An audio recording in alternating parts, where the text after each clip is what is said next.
எங்களோட நைனாமடு கிராமத்தில் அதிக அளவில் நாங்கள் வந்து பெசன்பொருட் கொடித்தோட பப்பாசி போன்ற பழப்பயிர்களை நாங்கள் அதிக அளவில் செய்கிறோம். காரணம் என்னென்னா நாங்கள் சந்தைப்படுத்தல் எங்களுக்கு இலவாக இருக்குது. நாங்கள் கூடிய அளவில் இயற்கை உரங்களை பயன்படுத்தி தான் செஞ்சு கொண்டு வரோம். மற்றது பீடைகள் என்று பார்த்தாலும் பீடைகளுக்கு துலங்களாக வேலை செய்யக்கூடிய அளவிலான உயிர்ப்பான இயற்கை முறையில் தயாரிக்கப்பட்ட பீடநாசினிகளை தான் நாங்கள் அதிக அளவு நாங்கள் ரெக்கமெண்ட் பண்ணுறோம். அப்படி இருந்தும் சில பீடைகளை எங்களால் கண்ட்ரோல் பண்ணலாம் இருக்குது. எங்களால் இயலாத பட்சத்தில் நாங்கள் கெமிக்கலை சிபாரிசு செய்கிறோம்.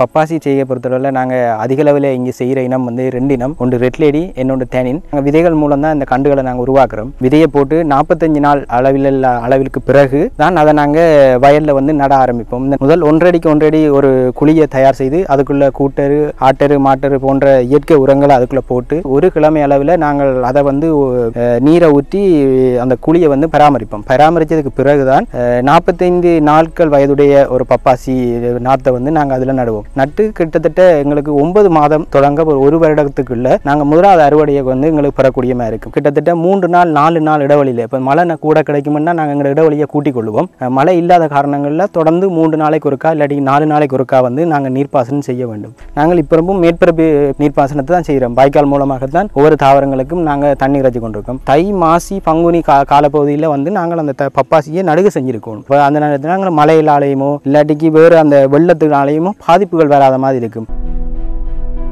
இந்த கொடித்தோடையை பற்றி பார்க்கணும்னா நாங்கள் இங்கே அதிக அளவில் செய்கிறது கொரோனா கோல்டு என்று சொல்லப்படுற இனத்தை தான் நாங்கள் அதிக அளவில் செய்கிறோம். இந்த இனத்தை வந்து நாங்கள் விதைகளின் மூலம் தான் இங்கே நாங்கள் அதுகளுக்கான நாற்றை உருவாக்குறோம். 35 வரைக்கும் 40 நாள் பருவத்தில் வந்து நாங்கள் இந்த விதைகளை வந்து நாற்றை நடக்கூடிய பருவத்துக்கு வந்துடும். இதுக்கான இடைவெளி நாங்கள் இங்கே கூடுதலாக 10 அடிக்கு 8 அடி என்ற இடைவெளியில் ஸ்பேசிங்கில் தான் நாங்கள் இந்த நாற்றுகளை நடுறோம். பந்தலின் உயரம் 10 அடி.